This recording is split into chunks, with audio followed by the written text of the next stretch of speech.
What's going on, FA Nation? Jon Impemba here with Sean Mitchell, bringing you the Fantasy Alarm NBA DFS live stream for tonight's 8-game slate. Sean, we got some big names on this one. We have Giannis and Luka Doncic topping up the price pool, playing up against one another tonight. Could get a full lot of minutes out of both of them. Both guys can go for 70-plus points and really be core builds of your lineup. But we're just getting some news here as we go live that Al Horford is going to be ruled out tonight due to personal reasons. We're already waiting on the injury news surrounding Darius Bazley.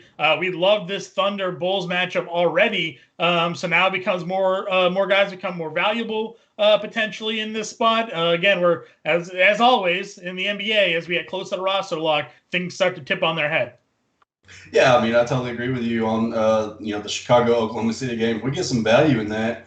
It's only a 1-point spread. It's got a 225 total. It's, I think, second or third highest on the board still. Really like that game. Obviously, I know you mentioned, that it's really stackable in the playbook. You have quite a few players in it. And I think that's one of those kind of sneaky games that a lot of people might not look at. Right. But both teams have not been that great on defense. And then, as you mentioned, we get the two top plays of the slate. You can easily, debate with Lucas and Giannis in the same game. In the highest total on the board, so it should be a really interesting night. Yeah, I know for sure. It's the highest total of the board. You said that we could get full lot of minutes out of all of the starters here, which is something that we definitely covet when it comes to the why am I blanking? The Bucks, of course. They're so used to playing in blowouts that we're never really getting full run from them, and therefore we're getting limited fantasy upside out of their pretty top-tier talented guys like Middleton, Giannis, Drew Holiday even. So getting them in a game here where, it is an 8-point spread, so Vegas isn't exactly calling it, a nail-biter, but, they could keep it in long enough to where, that one is competitive. One game I'm not really looking at tonight, though, Sean, Knicks-Cleveland, 196.5 game total. I think that's maybe one of the lowest totals I've seen for an NBA game in a very, very long time. But Cleveland is an interesting team to look at because they're without Colin Sexton. They're without Darius Garland. They made that trade the other day, so Exum's not there. They released Yogi Ferrell. Is Damian Dotson like the only guard that they have available on their roster tonight? I mean, I guess they're just going to put Chetty at shooting guard. I mean, that's the only thing that I can think. I mean, I don't know. Okoro, I think Okoro's in there. Okoro, I guess, can move to the 2. That's the funny thing is because I was looking at Yogi Ferrell to see if he was still there. I didn't know if they re-signed him, to another 10-day or not. And I looked and I saw they released him. Then I was like, wait a minute, didn't they just trade, Dante Exum too? I was like, what is going on here? Yeah. So that's going to be real interesting to see what they do there. Yeah, for sure. Let's go down the point guard position here. Like I said, we got an 8-game slate to get onto. We mentioned Luka already. 2 of the last 3 games, 70 fantasy points. It's a matchup against Milwaukee where I think even if this game ends up getting out of hand, they don't really have much depth there. So Luka should be on the floor for 30 to 35 minutes, probably regardless of score here. So I think he's pretty safe to build your lineups around, even if we think Milwaukee is a tough spot. But a guy that I really think is interesting to me, and it has been now for a few slates, has been Trae Young. He's struggled at times this season. The price point's now below $9,000 on both sites, but against Philadelphia in 25 minutes, granted against a depleted Sixers team, he went for 45 fantasy points. He's getting a matchup here against Utah. Does that price point of under 9K at least intrigue you at all on Trae Young? Yeah, it does. And for the simple fact that, they were off the last game. He was coming into that game. I forget who they were playing, but it was canceled or postponed. Yeah. His wrist, he was having a wrist issue that, he was questionable to play in that game. It was a game time call. So obviously he's got a couple of days to take off, relax, get some recovery on his wrist. Yeah. I mean, it's not the best spot, obviously, going into Utah. You don't love that. But at the same time, it's got a 229 total. Right. It's the second highest on the board right now. And you got to think that it's not going to be Collins down low, banging around with Rudy Gobert. That's probably put up a lot of the points. So I think Trae Young could definitely be in for a big night. Yeah, I'm waiting for that day, where the under 8K comes through, under 9K rather comes through for you, and he gives you 60, and you're like, yeah, that's why he shouldn't have ever been that cheap. So definitely somebody to pay attention for sure there. De'Aaron Fox got a price bump up on DraftKings, but FanDuel didn't touch him. He's still $7,300, and you're looking at the Clippers backcourt right now. Lou Williams questionable not to play. Patrick Beverley questionable not to play, which means Reggie Jackson defense could be on the floor tonight against De'Aaron Fox. We know Fox isn't a great defender, but offensively, he's outstanding. Back-to-back 40 fantasy point games. What do you think of that $8K price tag on DraftKings? Would you pay it? $7,300 though on FanDuel is still very appealing. Yeah, I mean, he's reaching like cash only almost type territory there with the price on DraftKings simply because, yeah, he has top 40 fantasy points in all 5 of his home games this year that he's played at least 30 minutes or more in. However, like that's really not giving you a lot of room for upside. You want 6 to 7, in tournaments you're looking for 7x at least on a return to even try to be competitive to win. So to say, that you're just looking for 5x, that's just a cash game theory.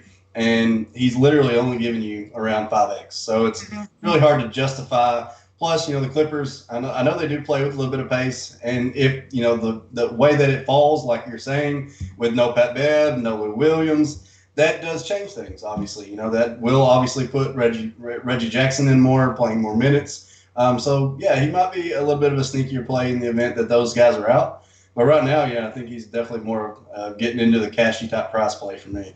Sure. Are you buying or selling Trey Burke tonight? I mean, it threw us all off the other night because, we expected him to start. He started the game before, had a hell of a game, only played 21 minutes, put up 40 fantasy points. And then, last game he switches right at the last minute to a bench roll, comes in, can't shoot, couldn't hit for 12. Wrong side of a barn, couldn't hit the 12 from the floor. Right, couldn't hit the ocean at the beach. It was just one of those nights where he just couldn't shoot well at all. We know his upside. We know, that if he gets going, he's going to hit shots. His price is still manageable. I mean, you're looking at 5K on DraftKings, looking at 25 fantasy points for 5X. Easily still think that he can put up 30 if he gets 25 to 28 minutes. So I do think there's just a little bit of room still there. And as you mentioned, this is going to be a really fast-paced game. It's the highest total on the board. Milwaukee's running with the fastest pace. They are getting the most possessions in a game all season long. So he's going to get possessions. He's going to get shots. He's likely going to not have to deal with, Kristaps on that second unit. Right. I think he's mainly going to have to deal with Tim Hardaway and Luka, and I think he's still going to get some shots. Yeah, I'm a big fan of his. One of the biggest injury news they are waiting for tonight is that of the status of John Morant. Tyus Jones has been fine, but the value we're still getting on De'Anthony Melton to me is something that I really want to be able to take advantage of. Ended up playing 25 minutes the other night against Minnesota in the same matchup, 30 fantasy points. Something that we're really seeing him start to build upon. So eagerly awaiting the news on John Morant here. Right. I mean, I would definitely like to play Melton at that price too. I mean, he's still cheap enough. He's still, Grayson Allen is actually now in a bench role. He actually played pretty well last game. Right. They could shake things up. Who knows? But, I don't really mind if Morant is still out, whether Melton starts or whether he comes off the bench. He's still a decent usage player. He's, counting you different stats. He's giving you rebounds. He's giving you steals. He's definitely got value in this, especially against this matchup against Minnesota, who have actually been pretty bad against the shooting guard spot. So definitely wouldn't mind going back there in the event that it falls that way. Yeah, at shooting guard, we see Zach LaVine at the top on both FanDuel and DraftKings. For good reason. He's given you 50 plus now, almost 60 plus, in back-to-back outings for him. Incredible game against the Clippers, 45 actual, 7 rebounds, 7 assists. He's given 3 straight games and 4 of the last 5 of at least 32 actual points scored. And he's chipping in those secondary stats as well. We talked already about, we kind of like this Chicago OKC game, 1 point spread, 224.5 total. We're not used to paying this type of price tag for Zach LaVine, though. Does it scare you off him at all? Does it kill any of the value, or do you think we're just seeing the tip of the iceberg here for a guy like LaVine?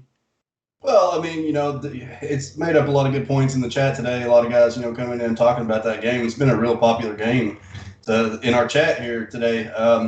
They alluded to the fact that Lauri Markkanen is back, which could steal some of the usage. Don't know if he'll be on a pitch count. Likely, probably. So that does kind of make you look at the price at definitely at 9.5 on DraftKings.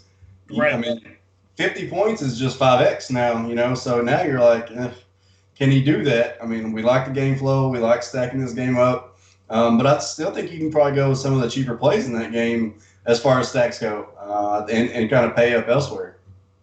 Yeah, I think it's going to be an interesting one. I definitely like it for game stack today. Again, I think this one could be pretty sneaky. And the price of the top plays here, guys like Levine and Shai Gilgeous-Alexander maybe keep some ownership down when you're trying to pay up for a Luka and a Giannis on tonight's slate. You may not get exposure there. So it'll definitely be something to watch. In the mid-tier here at the shooting guard position, we talked about Trey Burke. I still think we can look at Tim Hardaway Jr., the 30 fantasy points against Charlotte. He had 41 against Orlando. There's no Josh Richardson. They're just so depleted, that I think the value for him in sort of the mid-6Ks on FanDuel, just still appeal to me there. Yeah, the only thing that I hate about TSJ is he's getting a lot of his minutes with both Luka and KP at the same time. I was looking at, the game flow earlier. I even posted a pic of it on Twitter. He's running a lot with both of those guys. And if you saw the usage rates for both of those guys, KP only played 21 minutes. He still had a 33% usage rate. Yeah. Luka had near 37 still with KP. So that really just doesn't leave a whole lot. And it kind of really capsizes Tim Hardaway Jr.'s upside, in my opinion. Yeah. Again, for me, it's more shot volume. I think that could potentially be there in this matchup. If we're thinking it's high scoring, if we think that Dallas is going to play from behind a little bit, and if again, we're waiting to find out if there's going to be a continued minutes limit on Porzingis. Those opportunities may be there for him. We saw Nickeil Alexander-Walker just smash the slate the other day. Much more expensive today than he was the other night, but. If Eric Bledsoe sits out, we already know Lonzo Ball is out. NEW could start again. He may start anyways, even if Bledsoe is active. With Lonzo Ball being ruled out. What do you think of like this tier here of Alexander Walker, Tyrese Halliburton, and Jordan Clarkson? Well, I mean, we've been playing the Clarkson train for a few games now. With Joe Ingles out, he's getting all that run on the second unit. He's the main ball handler. He's getting all the usage. And his price is getting up there. I mean, like you said, he's still averaging close to 40 fantasy points over the last couple games. He's got a 26% usage rate and a 1.33 fantasy point per minute. I mean, the guy's been absolutely great with Ingles off the floor. Mm-hmm. So, like I said, the price is not exactly favorable because for the simple fact that we know that he, is still going to have to be off the bench. But the simple fact that he's getting 28 to 30 minutes is good, and that works for him. The Dotson play, yeah, he's going to be the only guy that he's going to have to probably play 40 minutes. I mean, right? That's they have no other guard. So, that's a tough spot. Don't love, Nah against the Lakers. Not exactly my favorite spot. They could elect to play a lot of JJ Redick still. And, it's not – it looks like it's going to be a chase play. He's looking to be roughly around 35 to 40%. So in tournaments, it's probably not something I'm wanting to play. If he goes out and absolutely smashes, don't get me wrong, if Bledsoe plays, I'm definitely not playing him. Sure. If Bledsoe does not play, then, yeah, you kind of got to look at it. But I still don't love it. I mean, it's still the Lakers. They're still one of the best defensive efficiency teams in the league, and it's just not a great spot in L.A. So for that reason, I'd probably look at like a lower-owned Jordan Clarkson to maybe still play. The next guy under that, Diallo for OKC. Yeah. I know we talked about him already. He's looking like he's not coming in with much ownership. And if Basley sits, we've already got the Al Horford news. So if Basley sits now, Diallo could easily be in play, and he would definitely be a play that I would be looking at. Yeah, we were, you, myself, and James Grande, we're talking all day trying to break down the slate for everybody. And one of the things that stuck out this year was with Basley off the floor. It was Diallo's usage rate of 27%, 1.3 fantasy points per minute. The way those rotations go, yeah, he's not on the floor when Basley's on the floor generally anyways. But, now if Basley is not playing at all, and if Horford's out, it just shifts the way that game rotates and the players that are on the floor. And we saw Diallo have huge games, back-to-back 40 fantasy points, just last week it was. So, it could be a really good spot again, under 5K. I'm liking him a lot as well. Let's jump to small forward here. Jaylen Brown, to me, I think is probably the top small forward that we're going to look at. There's no Jason Tatum. He's been ruled in. Over a 30% usage rate here. He's going to be the guy. He should take 20. He's already averaging over 20 shots per game on the season as it is. That's with next to Tatum. I think Brown's going to be in for just taking all the shots tonight here against Orlando. So, while there's LeBron James against the Pelicans, there's Kawhi Leonard against Sacramento, which is a nice spot for him as well. You're getting a discount for Jaylen Brown, and we've seen him go for 50, almost 60 fantasy points at times this season. So for me, Brown is my top small forward.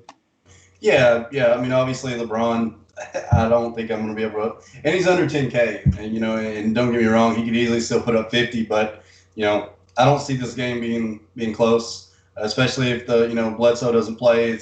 You're already down a few guys. It's not a good spot.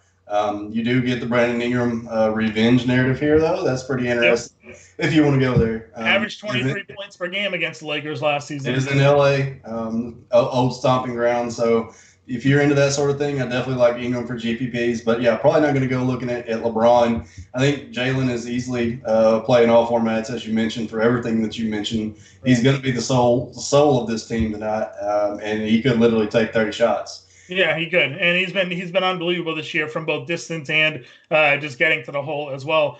Someone that you and I talked about just before we went live today was Chris Middleton. Again, talking about how we think this game could stay close for a longer period of time. In games where Middleton's played, 30, 35 minutes in that range, he's giving you mid-40s fantasy production. $7,400 on FanDuel feels like way too low for him against Dallas. Tim Hardaway Jr., if you look at defensive ratings over the last handful of years, one of the worst defensive players on the wing.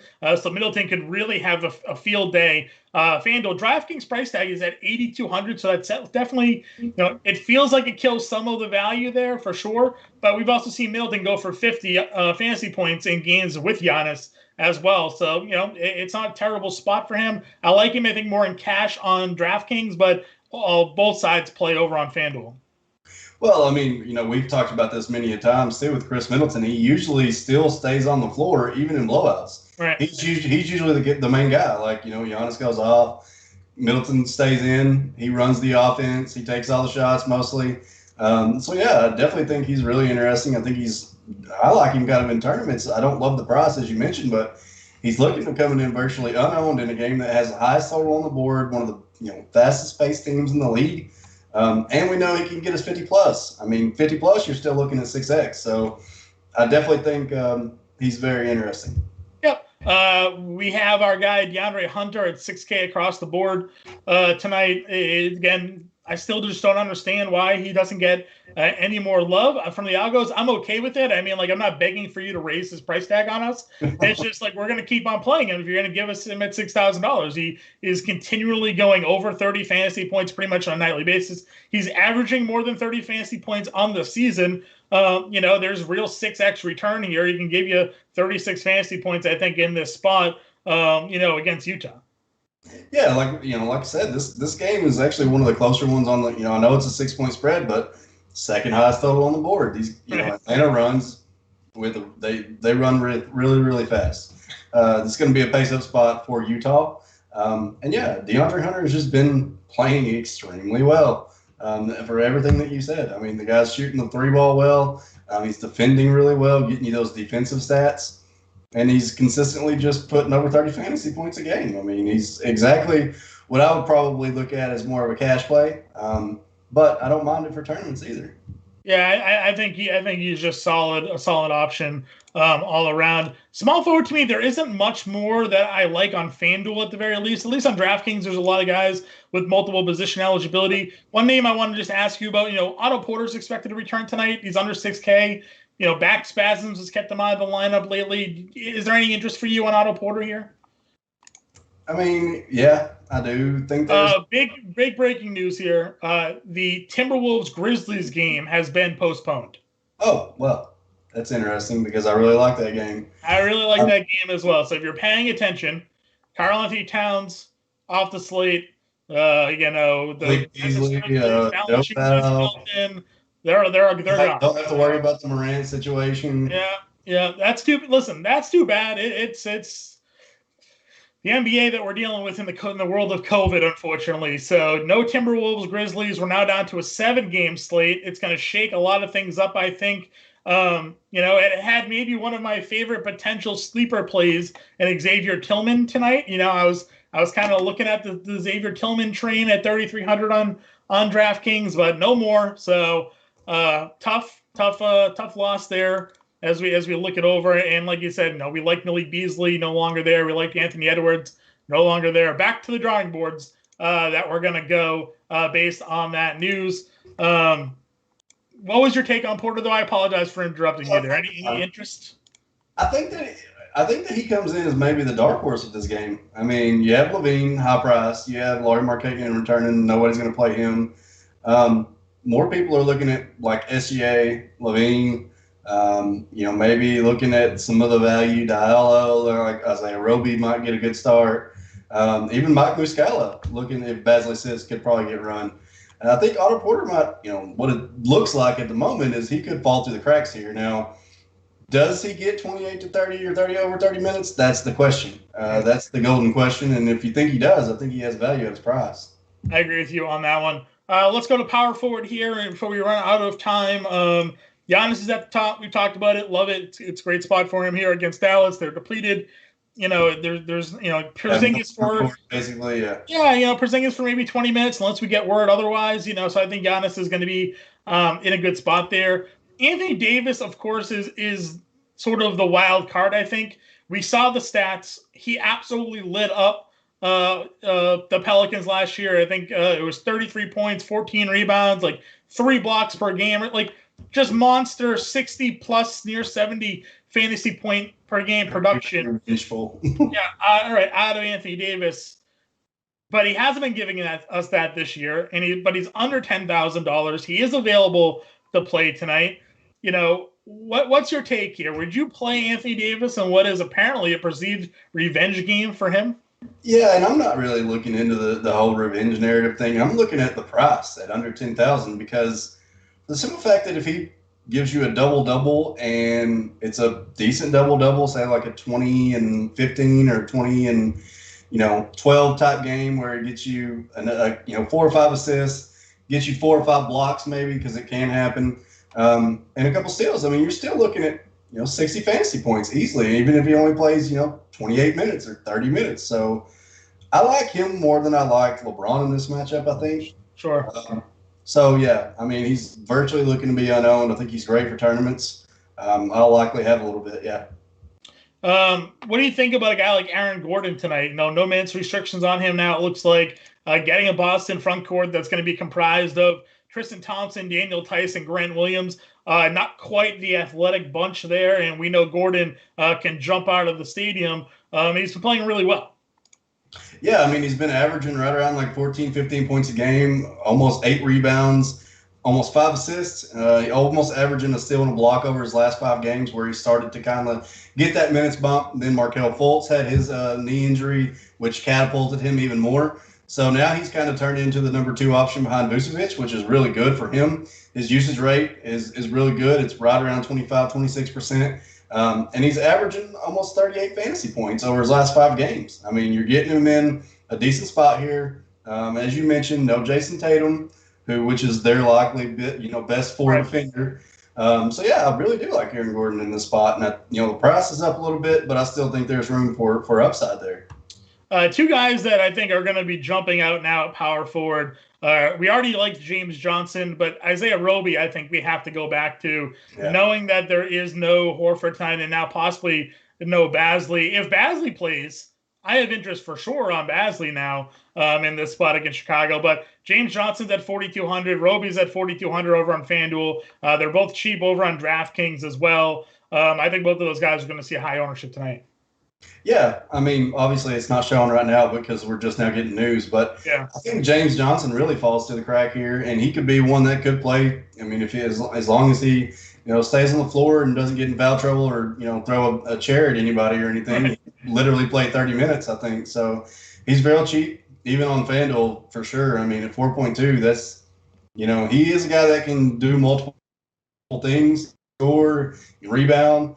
And he can do the defensive stats. So I think he's probably the more interesting one than Roby because I think Roby probably garners a little bit more ownership in that matchup as we continue to talk about. It's been a popular game today. I think it probably sees more ownership than we are seeing at the moment. Yeah. Last guy that's also priced around that same range, and I think could go under owned, is Boyan Baganovich. Now, he's been as hit or miss this season, I think, as maybe any player this year.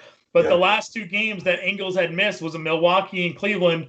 20 actual points in both of those games, 27 and 25 FanDuel points. Obviously, a little bit better over on DraftKings. He is 5,200 over there, but you get the 3-point bonus. But I don't think it's a coincidence that Ingles is off the floor, and then all of a sudden Boyan's giving us two 20-point games here. So I don't think many people will go to him because he's likely burned a lot of us this year. But if we're talking about, how rotations change when guys are off the floor, Boyan seems to get a little pick-me-up when that happens.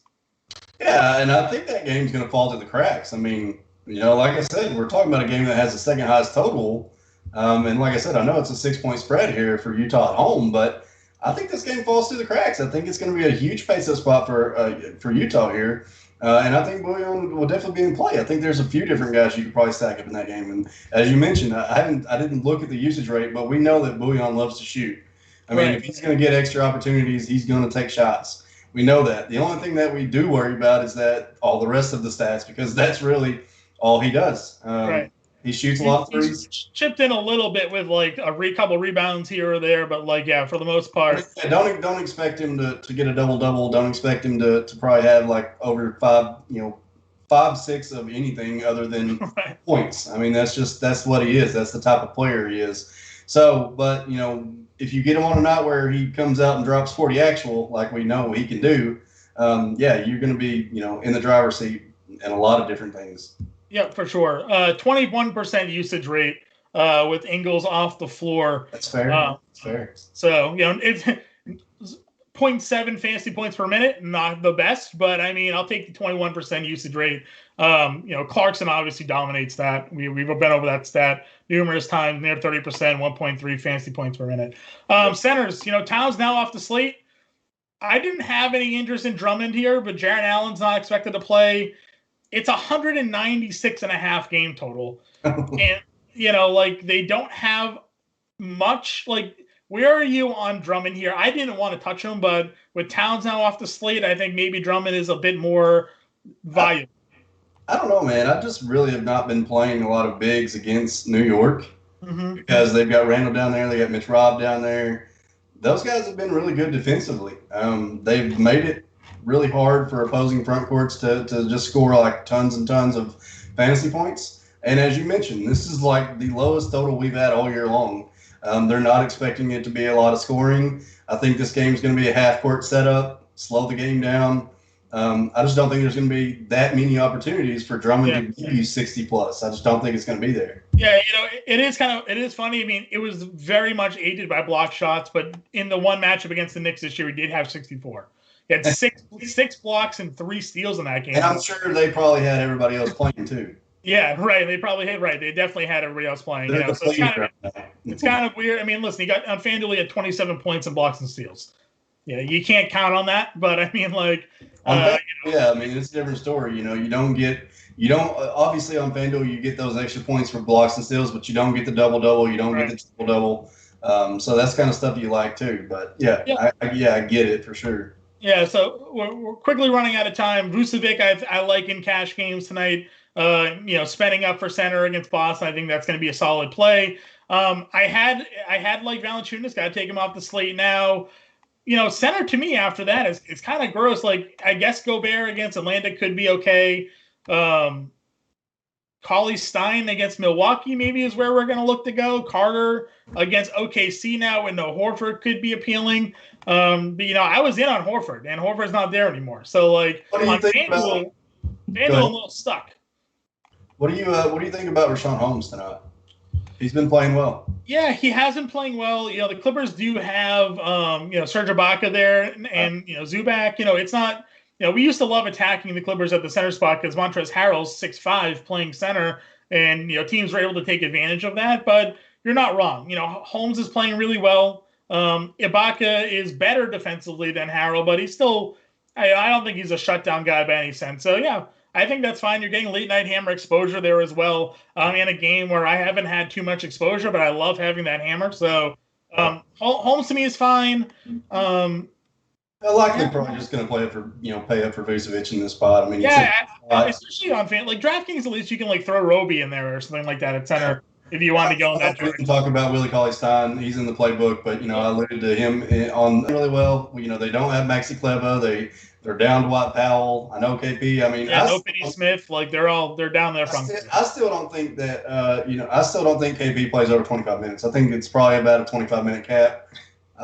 Would he play? Would I be shocked to see him play 28? No, but I still think that he's probably around that 25 or less range. So yeah, and they didn't really use him at center too much. I don't think in that game either. I think they left him primarily at the 4.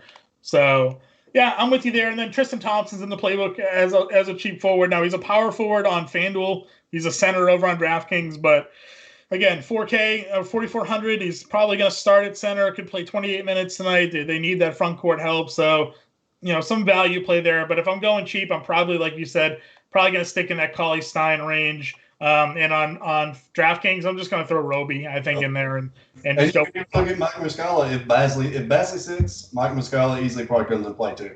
Yeah, Muscala's probably in play. And then I'm going to not even come close to pronouncing this name right, but their first-round pick this year, it's Alexei Pukasevetsky, maybe? Fensterman, where are you? Fensty, tell me how to pronounce this name. I'm not even going to try. Yeah, but you know what? Against the Lakers, he had 26 fantasy points. So it's possible that he's the guy that goes ahead and